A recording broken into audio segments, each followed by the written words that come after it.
Well, thank you so much, Amina Mohammed, for sharing these insights, particularly the insights in your own country, the political processes and the processes of putting the MDG agenda to work and the challenges ahead. Well, just let me add a few words before we open the floor.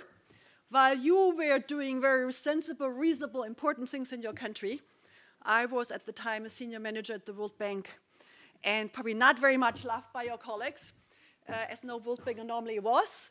But I tell you that in 2000, when the MDG declaration was accepted and were formulated, there was also a lot of skepticism among us. And the skepticism was, why do we have to put numbers on that? Because these numbers cannot be reached. And then, you know, everybody will just give it up and say, oh, it was another futile effort. But I must say, certainly myself and a number of my colleagues became quite big fans of that MDG agenda. Because very, very often before that, people like myself visited finance ministers and said, how about the education program? How about the primary education program? How about the basic health systems? And they looked at us with pity and said, oh God, here they come again. It was much, much easier to convince governments to do road projects, power plants, harbors, but I mean, who needs primary education? There was truly a paradigm shift. I'm not saying it's because of the MDG agenda. Maybe the time was ripe. There was a paradigm shift on how we dealt ever since late 90s, 2000, with education, with basic health, and one could sense that. And why we call the MDG agenda an unfinished agenda, much has been achieved. Poverty has been reduced, absolute poverty. Surely it has been reduced because China and India, but we also see progress in Africa. We see still almost half of the population in poverty, but progress has been made. We see a massive progress in access to primary education, and we see progress primarily in under 5 mortality, to a lesser extent in other areas. I'm trying to call this because the sheer fact that these targets were well focused and were measurable helped in the dialogue and helped to translate it into instruments like poverty reduction support strategies, which otherwise I believe would not, or many of us believe it would have been much more difficult to enforce. Now that being said, I mean, as we say, we often said what you can't count does not count. That's a bit simplistic. That's what bankers would like to say. But it sometimes helps in a contentious discussion, particularly when budgetary resources, which you referred to, it helps to have a specific target and says, how do you want to reach that? Yeah? Words are cheap. Targets are often require money to be achieved. So I very much hope that in the agenda ahead, measurable targets, be it more limited, of course, no measurable target can encompass the whole agenda, but for a practitioner willing to go that direction, it simply was helpful. Now, let me just take one look ahead. The world today, 2015-14, is an entirely different one than 2000. The economic geography has changed. We're looking at the BRIC countries, particularly in Asia, major actors in the global agenda and donors themselves. The donor agenda donor role has changed. Donors are not so important anymore in setting the agenda. And that's very good. That's what one wanted. It's the countries which I believe sincerely have taken more ownership. And I think that's why we look at the process which is different today. And that is progress. But we also look at the different agenda on poverty. Poverty today is focused primarily in fragile and conflict states, and it will even do more so in future. And that makes the poverty alleviation agenda more difficult. You gave the example of the little island far away. It is much more difficult to build governance and reach the poverty targets in fragile and conflict states. We look at massive increases in income distribution, not in all, but in the majority of countries. We look at insufficient employment-intensive growth. You mentioned the youth which is not participating. We see good growth, often based on resource exploitation, but we don't see the inclusion, the labor-intensive process. And in particular, we don't see the youth inclusion, which is very difficult. So indeed, the focus on youth as well is very much called for, because growth which doesn't benefit a significant share of a population is not beneficial to, it's not the growth we want to have. And finally, the climate change agenda and sustainability agenda has become much more prominent, difficult to implement, but certainly much more on the horizon. Now, given this much different changed agenda, with different actors, different global player structures. You already mentioned it's a very different process than we had in 2000. But again, let me come back. How do you see making this broad agenda, narrowing it again, so it can be implemented and be more than just a broad-based declaration of intent? Thank you very much. And now I would like to just open the floor and invite you to raise your hand and make use of the presence of Amina Mohammed. Please, when we pass you the mic, be so kind and very briefly tell me your name and whether you're a student here or what your affiliation is. Who wants to get? Be brave. Be brave. Where's the?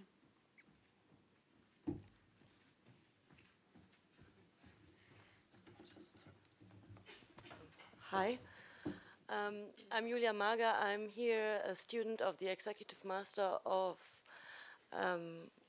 Public Management, and I have a 10 years experience with different international organizations in the field of democratic governance. What I would be keen to hear is a bit more, in case that is possible at that stage, about like concrete focus areas in the field of governance for the post-2015 agenda. Yeah. All right. Thank you. My name is Agnes Czuperka. I'm also part of the EMPM here at Hertie. And I would like to hear your view on official development assistance. The MDGs and now the SDGs, they rely very much, for the developing countries on development assistance from the developed countries.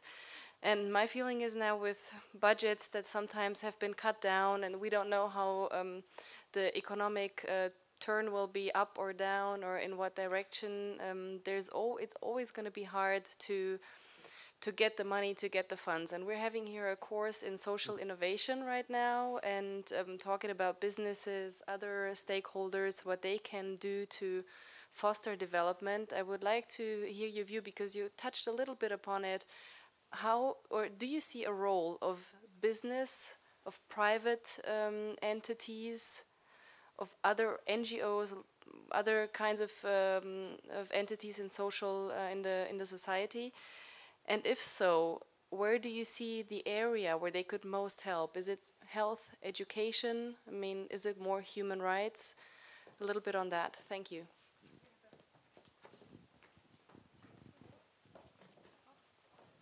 Yes, I'm also a student here with my Mark Petzold. I'm living in the moment in Lebanon, in Beirut.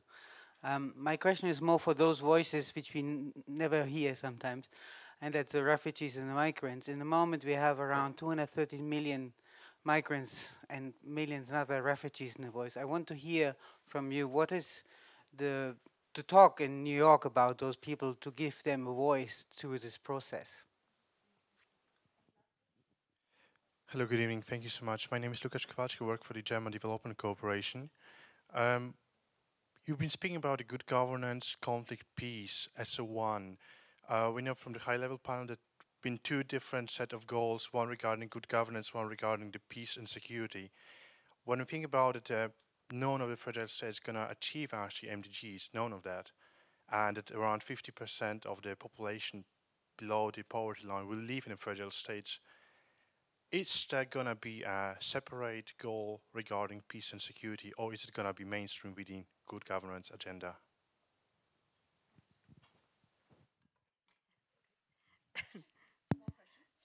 Really small questions, but this is why we're here, be challenged, and I am challenged. Let me start from the last one. Very clearly, what we've got in this, as I would say, the emerging challenges is the conflict agenda. We are not, in the next development agenda, going to solve the problem of Syria or the Central African Republic. It's just not possible on the development agenda. There are spaces where that should be done, and I think we try the best way we know how in the security, peace and security pillar and human rights. But what is clear is that the fragile states, and you're right, more than the fragile states won't meet the MDGs, is that in building the capacity the day after for peaceful societies, that institutions are incredibly important. And we had this message pushed through over and over again as we cited Liberia, we cited Timor-Leste. It didn't matter how much resources they had, if they didn't put these democratic norms in place, they didn't have access to justice, they didn't put the institutions that would deliver services and invest in them, that this was not going to happen. And we saw this happen just very, very recently in Southern Sudan. And so I think there's much more. We have the strategies, but we have to be timely about the resources and the capacity to use those resources well. I do think that we will not end up with a peace and security goal. This is because when you say peace and security, it means the Security Council and the United Nations. It is, a remit and a mandate that some member states feel very strongly about, that they should in fact live up to that mandate, and perhaps that would be less leaning on the development agenda. But I do think that we will look to see a governance goal. And that governance goal, as I said, would open up, hopefully, the whole possibility of addressing, building, strong institutions and the capacity to deepen democracy on that. To the question on again, I mean, Lebanon is clearly Jordan too. I mean, these are all countries that when we look to see what is the voice in that region, what's important to them. Many of them actually turn around and tell us not health, not education, not the MDGs, in fact. In fact, many of those countries, Syria just before the crisis was meeting the MDGs. They were looking for political voice. And how do we put that in to a development framework? Because they believe that that's what they need to turn things around. And just 2 days ago, we had our regional commissions meeting. So the regional dimension of this is what we're hoping we can get put through as targets, and again, under the governance. I mean, we look to see how far can we push the ambition if we had the opportunity within a governance goal. At the same time, having a good set of indicators to measure how near we get to delivering service, to giving people their rights in country, needs to be something that we consider now and includes, the humanitarian issue. Again, the humanitarian, I mean, we're asked, where's the humanitarian picture here in the development framework? And it's a difficult one to take on as well. There's lots of people pushing back, this doesn't belong here. So where do people belong, if not in a development agenda? Lots of discussions, I think, going on with that. I hope that people will see that a development agenda, if we invest in it, that it is looking forward to at least preventing conflict in the future. I think we've paid very little attention to the way we invested resources, and we created that whole hotbed for instability by the inequalities that we see now, a lack of investment in young people, a lack of investment in real political voice. We can talk about emerging democracies, how many of them are elected and how many are selected. Are they really representative? Big challenges that we have here. So we need to invest in that, because looking forward, there should be less conflicts. And then we need to see, how do we come out of conflicts once they begin? What are the peace-building measures, and where does the money come from that? It's very difficult to ask a country that is looking at just servicing its bill on health to now start thinking about putting money in building institutions. It just won't happen, not from those meager resources. But I think there's a clear need now to see bigger investments go in, and this brings me to the issue of ODA. ODA is insufficient to deal with the next agenda. It's insufficient to make a real difference to the kind of scale that we need to really see everyone included in an economy. And so for that, we do know it's still important for low-income countries. It's very important to leverage money towards ensuring that we deal with inequalities in countries. So I think a better use of ODA. I'll have to tell you, about a year ago when we spoke to ODA, it was not on the table. Financial crisis, people can't meet the commitments. In fact, it's dead and buried. We're just about to nail the coffin. But we push back on that to say that this is not possible. This has to be the global commitment to partnership, that, you know, we do not live in a world where we don't care. Because you cannot care in this part of it, but very soon you'll have to care, because whatever's over there is going to come across the border, and we can see that in many, many situations. People talk about the fact that we've not had a world war, we've not lost so many people in wars, but I think today we are probably the most insecure people in the world. Everybody lives in fear of what's around the corner. We walk through airports, railways, we don't know what's around the corner. That insecurity has to be, we have to have an end to that. We can't live in fear. And that means investing in people, that they don't have to lose their lives coming across the water. I can more or less, you know, I think defend most migrants. The grass is greener on this side. It's not just greener. It's a thing between life and death, and we can invest in our countries. Most people don't want to leave their countries if everything's okay. Particularly, I can speak for Africans. I don't want to leave their country. If everything was right, they would be there. And I think that that's what we need to do, is to make sure that we make those environments easier. So the other side of it is that the resources that we need are available in the world today. The facts and figures are there to tell you that the resources are there. They're locked in different vehicles, whether it's a sovereign wealth fund, private equity, you name it, they're there, tax havens, they're there. And we need to find the keys to unlock them. That requires political will. It also requires a governance framework that says that these resources unlocked, can we then be accountable to our people?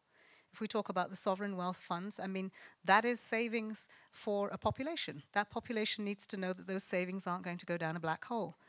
Can we target that towards clean energy, for instance, and know that, yes, that goes there and it gives us a return? And these are the discussions that are happening now. It's important to know that in the development arena, business has not been a major player. So they don't speak the same language. And we have to find a way to bring business into this. And what they will say to you they require from an enabling environment is often a barrier to any foreign direct investment in any country. It'll be the chicken and the egg. You'll never get it. So we have to look at what is it that constitutes an enabling environment, and how can governments and the bank and the IMF all provide and de-risk those environments for them to invest, so that we can get those investments into countries. These things are happening, by the way. When people talked about my country, and we have conflict, we have governance issues, our democracy is being challenged, but we signed 5 trade agreements with China last year. So, you know, it really is about where there's a will, there's a way. And because of that, we got more jobs. Because of that, even though it was a very tough issue for the government to take on about the removal of subsidies, we still are seeing more money being ploughed in. Not enough, but it's going in the right direction. And it needs to speed up. It shows you the possibilities. At the same time, I'd say that all the more reason why we need governance.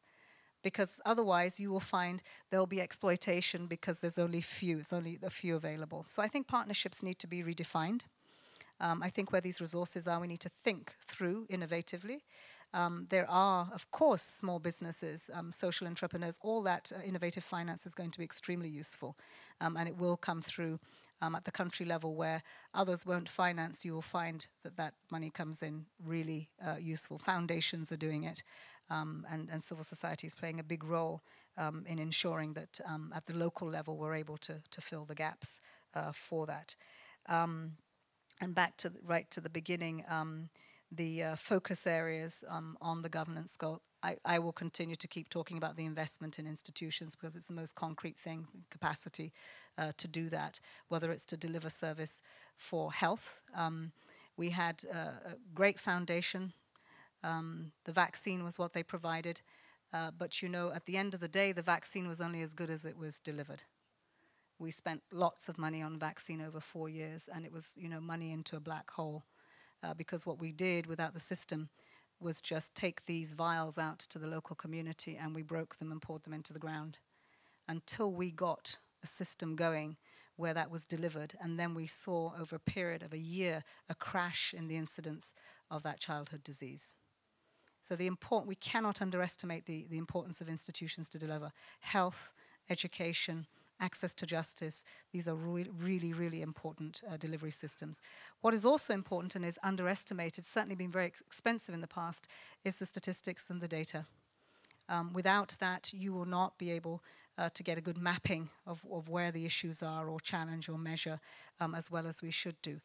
It shouldn't be the same expense today. We have technology. We have seen the way that this has been used in the health systems and in financial services in Kenya and in other parts of Africa and Southeast Asia. We should continue to push for that and to see that we can develop tools that are easy to use. I can talk about the education sector. The tools for measuring progress in the education sector, quite frankly, you needed a PhD to understand them. It was really more about an exercise of, what research are we doing up here? Let's actually bring it down to the local level. What do we need to do with just baseline data? Basics. And then we can build on that.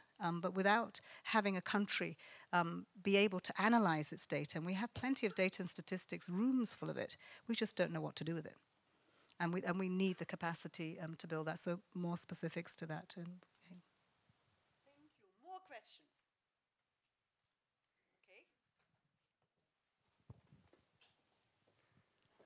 Okay. My name is Angela Reitmeyer. I'm a consultant, but I've worked in Kenya on the MDGs and the African peer review mechanism. And my question is on both.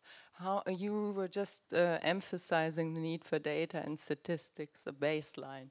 The African peer review mechanism is not about ranking, measuring. It's about learning from good practices. How do you reconcile these two? What input can the APRM be for the governance goal at a time when Kenya is now undertaking the second country view?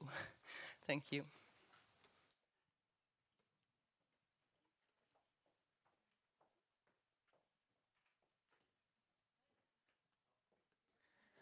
My name is Julian Prieto. I'm doing the MPP here in Hertie School. And I'm writing my thesis about corruption and the role of civil society. And my question goes in this way. And it is because I see that the development agenda has been highly influenced or has been highly implemented through top-down decisions or modifying institutions, rule of law. It is already recognized that the role of citizens, the role of civil society is pretty important.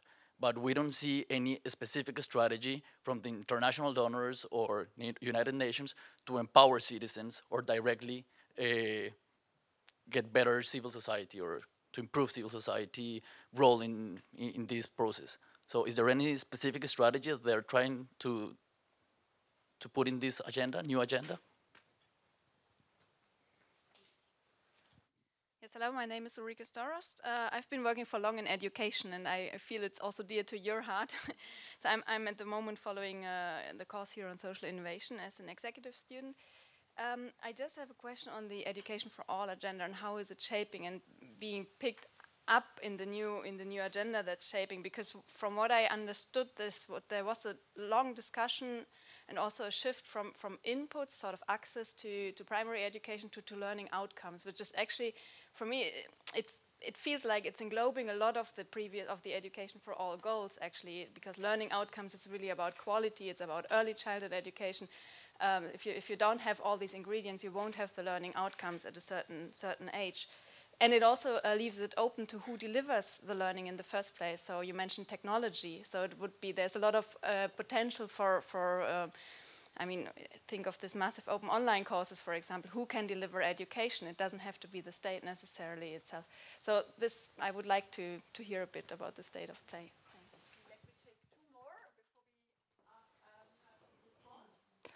Hi, I'm Carolina Rius. I'm a EMPM student as well here in Hertie. I'm an entrepreneur. My company is based in India.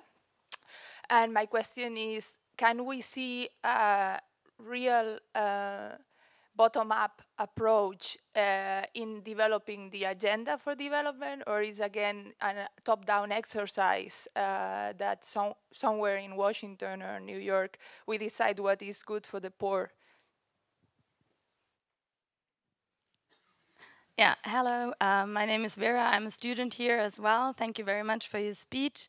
In my view, one of the main reasons why the MDGs were actually also so successful was because the developed countries only had to act as donors. And I would be really interested in your view what actually developed countries should do now differently. And if it's a change of consumption and production patterns, how do you actually convince these countries to commit to that? Thank you.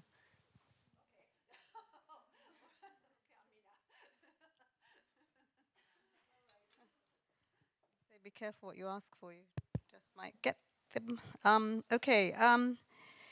I think that the Africa peer review mechanism to begin with was really difficult. People didn't know how to react to that. It started, and I think it's come a long way. I think by and large what you had was not a ranking because the data was just not available. We couldn't actually justify that. We tried it in the beginning. But I think what has happened is that there is a sense of accountability amongst leaders. When you hear them reporting, somebody reporting on the other, the first thing they do is to tell you what is not true.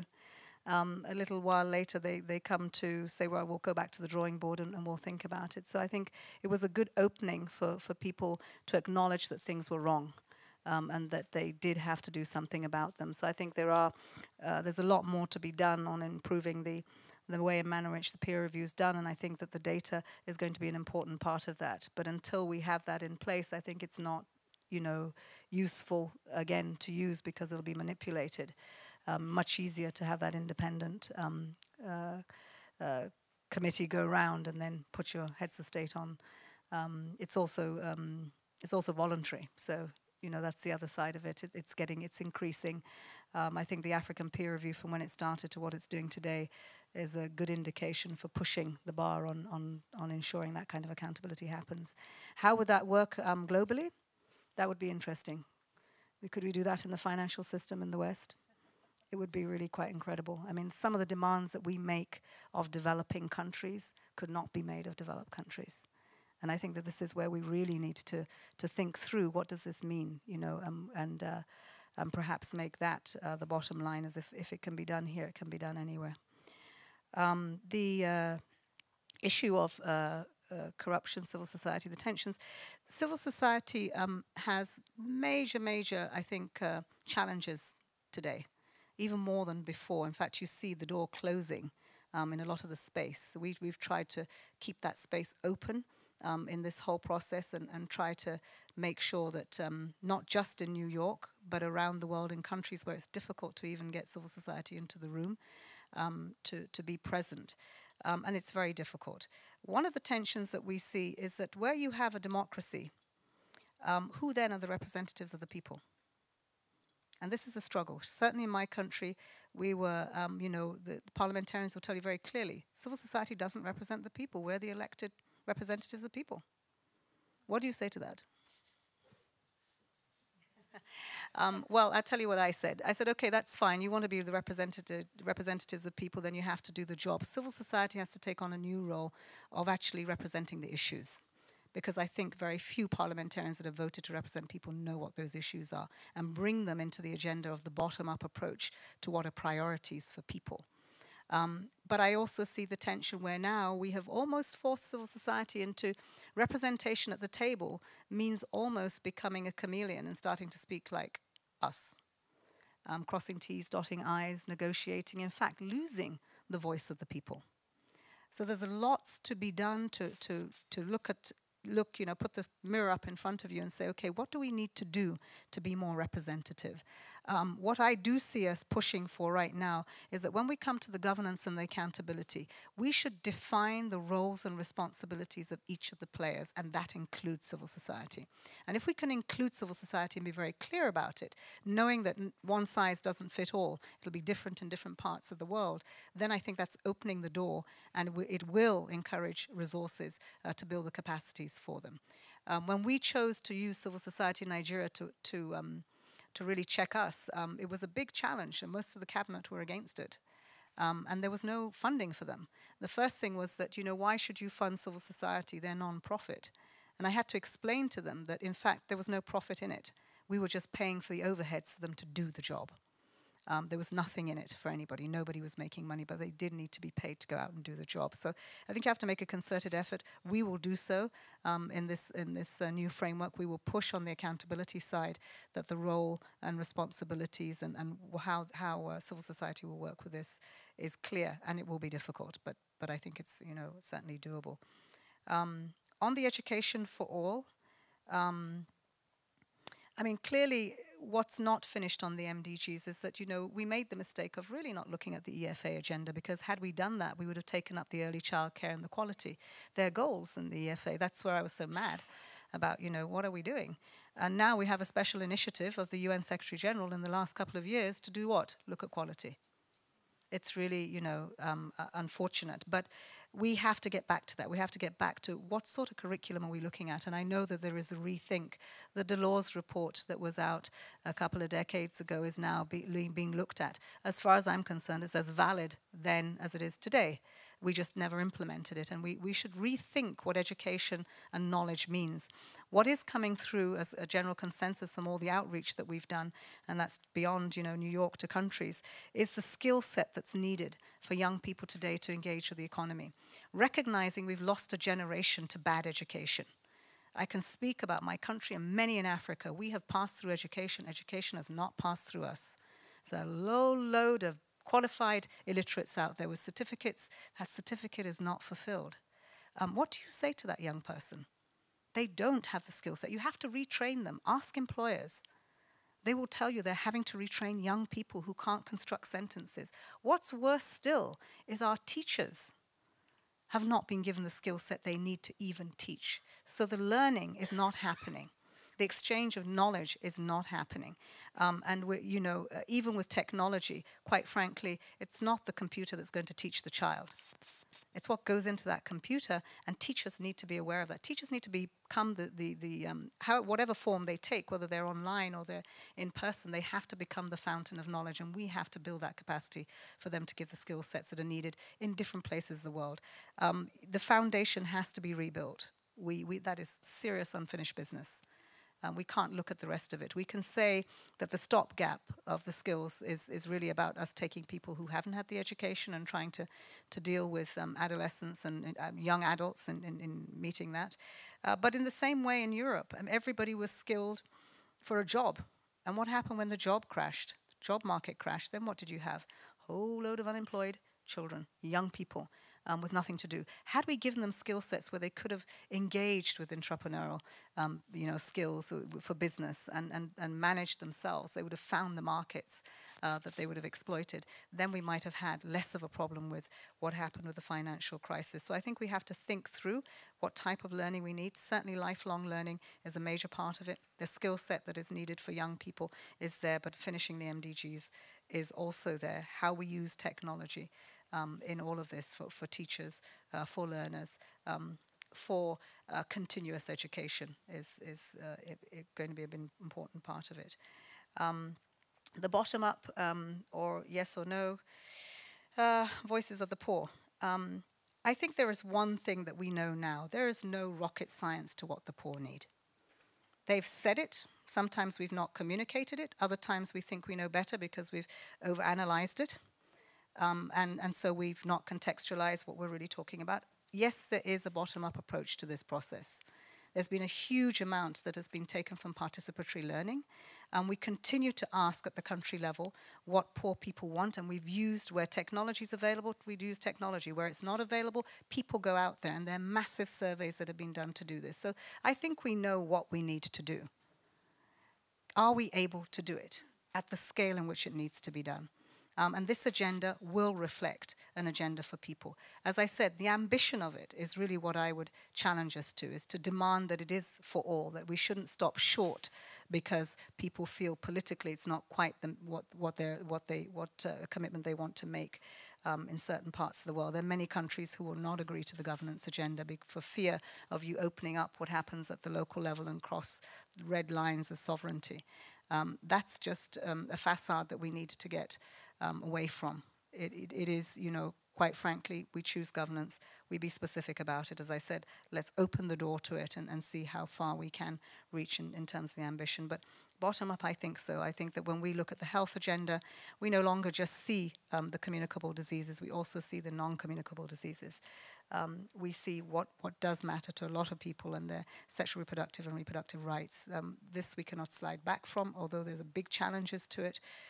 We have to keep pushing, so it's in the right direction, I think. In terms of the sustainable consumption and production, whoa, what developed countries have to do. Let me say one thing about this. We are very conscious that if we don't get some attempt to look at global goals with national targets that deal with the issue of sustainable consumption and production, we will be in trouble as a planet. The people and planet has to be talking about our 2 degrees. It's not going to make any difference if we don't. We have to address that. And the climate change agenda runs parallel to the development agenda. They are separate processes. We hope to get a legally binding agreement on climate change by the end of 2015. And we're working towards that first big step with heads of state coming in September this year, where the SG is convening that to see what commitments can we get from them this year on our way. As they say, it's a refueling on the way to Paris. So we don't end up in Paris without anything. We have to take something back. But it is about lifestyles. And I mean, I just go around I think, you know, Pio suffers with me. I walk through every airport and I go, oh my God, consumption, consumption, consumption. That's what I do when I go down shops. And you know, how do we change lifestyles? Unless we change lifestyles, each and every one of you in here, what's the alternative? Because the rest of the world looks up to the West. They all want to attain the lifestyle you have because that's development. We're developed if we get to do what they do in Berlin or in London or in Paris. So who's going to change it? And can you imagine once we empower China, India, Africa, Latin America, then we just blow up the world. Because that's what, at the moment, the trajectory for the way in which we are consuming just in the West is showing that if we want to attempt that, then we're just going nowhere. We will just finish. And so you have a leadership role. Can you change that? Because if you do, the rest of the world will change. It really is about whether the young people today can change those lifestyles and find an alternative. And if we can do that with smoking, it's not long ago that honestly, we never ever thought we would ever get rid of smoking in public places. What was it that turned things around? It was the fact that what you did harmed someone else.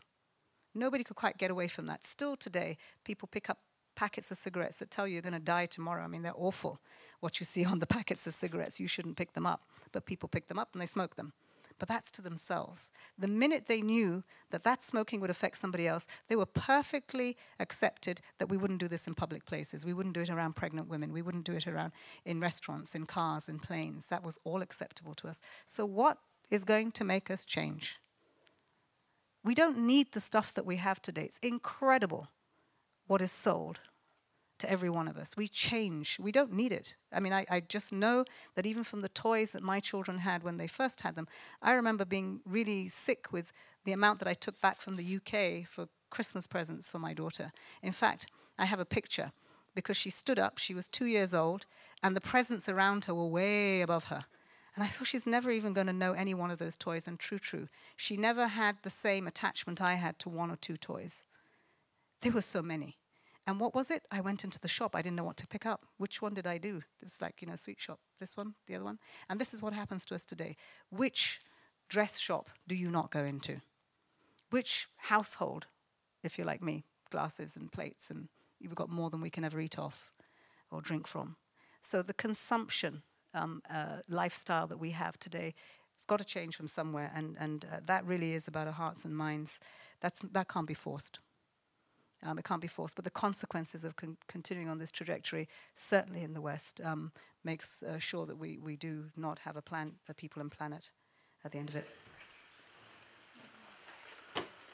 Well, Amina, let me think I need to close, but we will meet afterwards for a short reception, so please continue maybe with a few questions which I wasn't able now to pick up.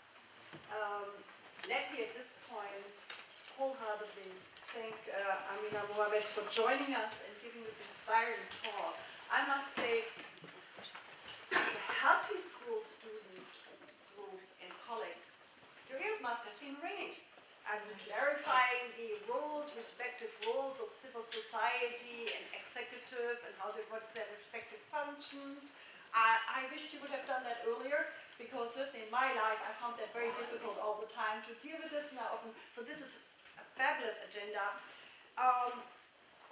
The use of statistics and data, not only to accumulate them, but to make use of them, yeah? Using the technology, finding how to actually distill and then use it as guidelines, way over. The education for all, broadening the agenda, including the early childhood, packed up 20 years ago, forgotten, now back on the agenda and clearly on.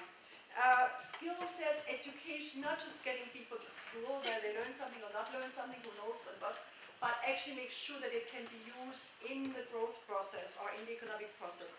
And I really hope that you will be able to, with your colleagues, with the constituencies, to agree on a governance goal where we actually can strive towards something, to a governance structure which gives us parameters how to get and where the partners agree upon. I think huge agenda. All the best to you. We need this, and thank you all for joining us today. And as we said, this is going to be your agenda. Thank you so much.